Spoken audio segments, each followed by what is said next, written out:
Fala galera, tudo bom? Bom dia. Não, bom dia, que bom dia. Fala galera, tudo bom? Professor Carlos aqui de Geografia. Vamos hoje para mais uma aula online. Hoje o tema é espaço urbano. É a continuação direta da nossa aula da semana passada. Então vamos falar um pouquinho de como foi formado o espaço urbano aqui no Brasil. Tranquilo? Essa aula está lá no capítulo 4 do módulo 2, da página 383 até a página 391. Beleza? Vamos lá!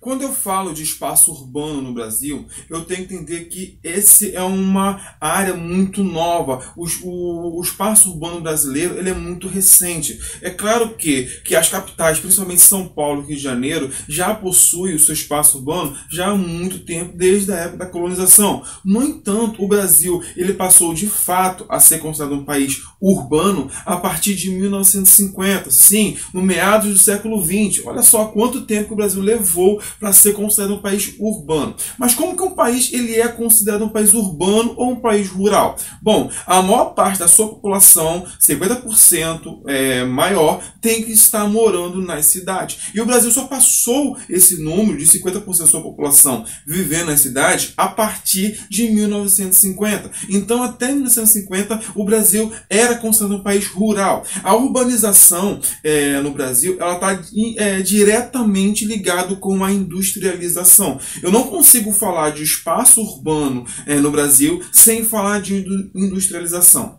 Não sei se vocês já ouviram falar em história já, mas a industrialização foi um processo que começou lá na Inglaterra em 1800 e só chegou no Brasil lá no início no início do século XX, lá por 1930.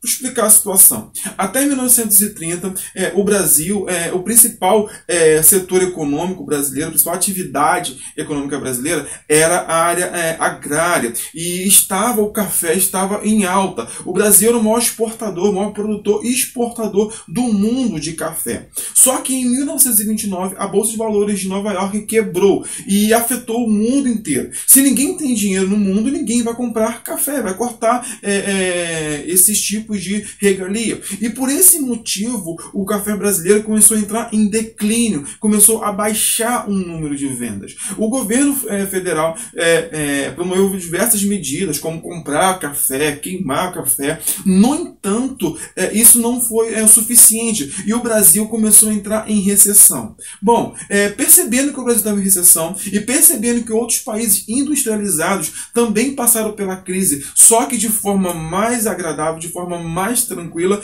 o Brasil, de fato, ele começa a investir nas indústrias. Primeiro foi no governo Getúlio Vargas, onde o presidente Getúlio Vargas criou e elaborou 3 empresas que foram bases para a indústria do Brasil, que foi a Petrobras, a CSN e a Vale do Rio Doce. Essas empresas, cada uma na sua área de pesquisa, foram as pioneiras, ou melhor, elas foram as que impulsionaram a indústria no Brasil. Porque o Brasil não adianta ter uma indústria no Brasil se não tinha estradas, se não tinha uma infraestrutura. E a partir desse momento que o governo cria essas 3 empresas, o Brasil começa a investir nessas infraestruturas.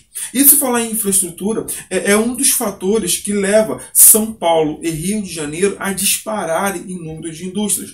Hoje, a indústria no Brasil está até que bem diversificada. Hoje ocorreu uma descentralização. Só que lá no passado, lá no início, essa indústria estava muito concentrada, principalmente em São Paulo e Rio de Janeiro. E eu vou explicar isso por 4 fatores. Primeiro dele é a mão de obra qualificada. Em todo o Brasil, a melhor mão de obra que existia naquela época estava em São Paulo e Rio de Janeiro.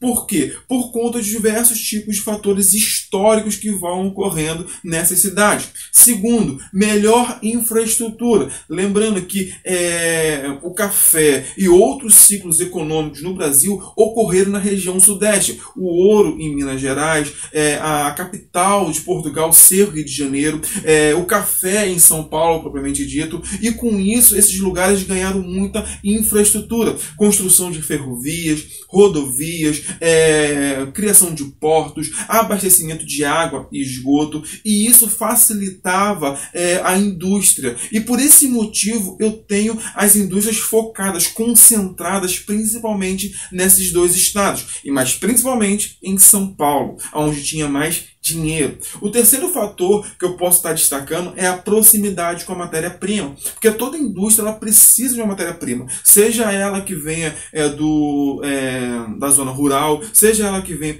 através de extração mineral, não importa, mas esses recursos naturais, esses recursos vão servir de matéria-prima, e a indústria precisa estar próximo, principalmente naquela época, para diminuir os custos com a produção. E o quarto fator é o mercado consumidor. Para a região sudeste estar no meio dos principais ciclos econômicos que o Brasil teve, acabou que a população era a população mais rica daquela época. Então é só você pensar com calma. Você tem uma indústria, você vai construir a indústria próximo ao mercado onde as pessoas têm muito dinheiro e pode comprar, ou vai construir uma indústria onde as pessoas são carentes, as pessoas não têm condições de comprar. É óbvio que optaram por construir próximo. E esses quatro fatores foram responsáveis pela concentração da indústria aqui na região sudeste, principalmente em São Paulo e Rio de Janeiro. Então, só relembrando, primeiro, eu vou ter uma melhor disponibilidade de mão de obra qualificada. Segundo, infraestrutura, construção de estradas, rodovias, ferrovias, portos. Terceiro, uma proximidade com as matérias-primas utilizadas pela indústria. E quarto, o mercado consumidor. Beleza? Agora que entendemos um pouquinho mais sobre a industrialização, nós podemos voltar a falar de espaço urbano e falar de alguns elementos que são próprios do espaço urbano. O primeiro elemento que quero abordar com vocês são as metrópoles. As metrópoles, elas são cidades que são altamente, densamente povoadas. E nessas metrópoles, elas vão exercer influência sobre outros lugares, sobre os municípios vizinhos. Que é um exemplo bem interessante aqui perto da gente, é a cidade do Rio de Janeiro. A cidade do Rio de Janeiro é a segunda maior metrópole do Brasil. E é interessante que ela atrai, que ela influencia todo tipo de notícia ou de tendência nos seus municípios vizinhos. São Gonçalo, Niterói, Itaboraí, Magé, Campo Grande, e todos esses municípios vizinhos são influenciados pela capital. Quer um exemplo bem prático? Quando você liga a TV e você vai ver o seu jornal, você vê o quê? São Gonçalo TV ou RJTV?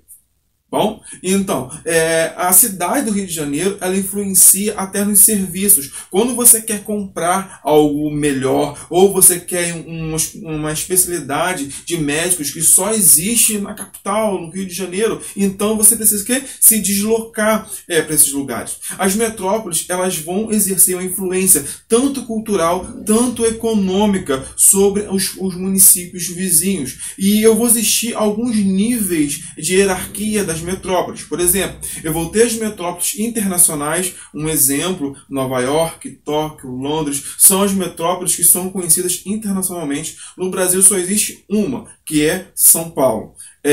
Também existem as capitais nacionais, no qual vai exercer influência a nível nacional. Aqui no Brasil vou ter duas que vão influenciando, que vai ser São Paulo e Rio de Janeiro. E também vou ter as capitais regionais. Essas capitais regionais geralmente vão influenciar a sua região. Aí cada estado vai ter a sua capital, a sua metrópole.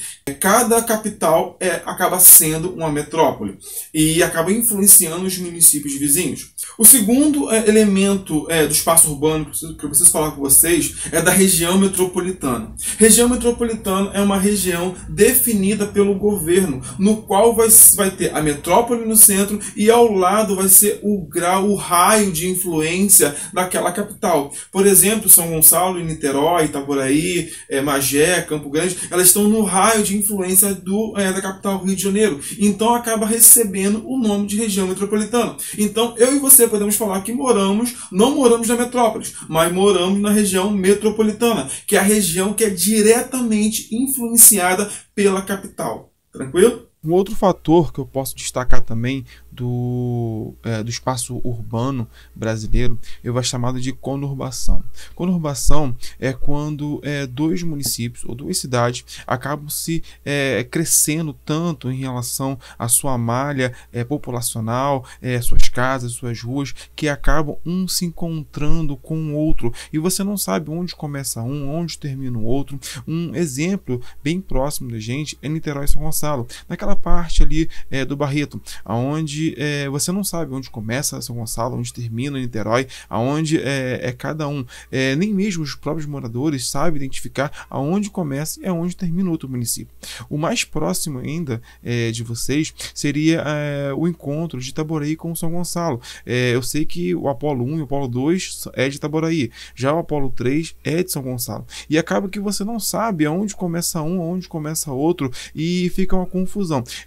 Isso eu vou chamar de conurbação. E o mais legal eu perceber essa conurbação entre os municípios é quando ela ocorre com as metrópoles, e eu vou chamar elas de megalópolis. Quando duas ou três metrópoles acabam se encontrando por esse processo de conurbação, eu vou acabar chamando de megalópole, que vai se formar um grande aglomerado de vias, de estradas, de empresas, de indústrias, de casas e tudo mais. No mundo existem poucas megalópolis. No Brasil vou destacar uma, que é São Paulo, Rio de Janeiro e Belo Horizonte. O encontro dessas três capitais, dessas três metrópoles, está formando a primeira e única megalópole da América Latina. Por conta do grande adensamento populacional que existe nas zonas urbanas do Brasil, principalmente nas grandes cidades, nas grandes metrópoles ou nas regiões metropolitanas, vai apresentar também muitos problemas ambientais gerados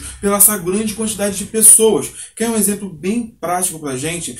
Os grandes engarrafamentos. Quando tem esses grandes engarrafamentos, uma quantidade enorme de carros liberando CO2 no meio ambiente, na atmosfera, gerando problemas respiratórios para toda a população, levando pessoas a estar sempre internadas ou com problemas respiratórios por conta da poluição atmosférica. E falar em poluição, a poluição é um dos principais problemas ambientais gerado nessas zonas urbanas do Brasil. O outro problema muito grave é em relação ao esgoto, onde a maior parte do esgoto do Brasil não é tratado, sendo que esse esgoto ele acaba sendo lançado sem tratamento nenhum nos rios, nos lagos. Por exemplo, na Baía de Guanabara, então, sofre muito a cada ano que passa, maior é o índice de poluição da Baía de Guanabara.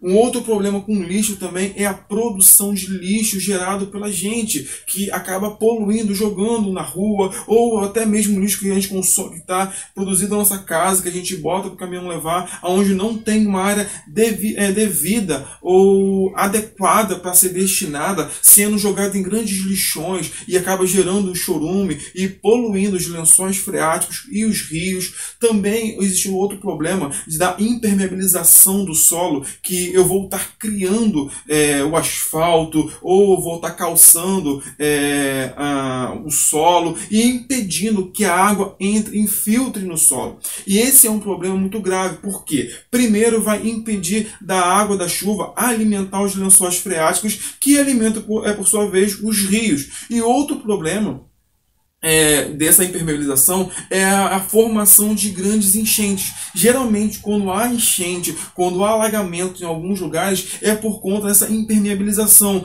porque impede da água entrar no subsolo. Tranquilo? Então ficamos por aqui hoje na nossa aula. Caso tenha ficado alguma dúvida, alguma questão em aberto que você não entendeu muito bem, coloque lá na nossa plataforma virtual, que eu vou estar tirando a sua dúvida o mais rápido possível. Não adianta você colocar aqui no comentário, porque eu acabo não lendo, porque eu só entro aqui para postar e saio. Se você tem dúvida, coloca lá na nossa plataforma virtual, que eu vou estar respondendo o mais rápido possível. Beleza? Tchau, tchau!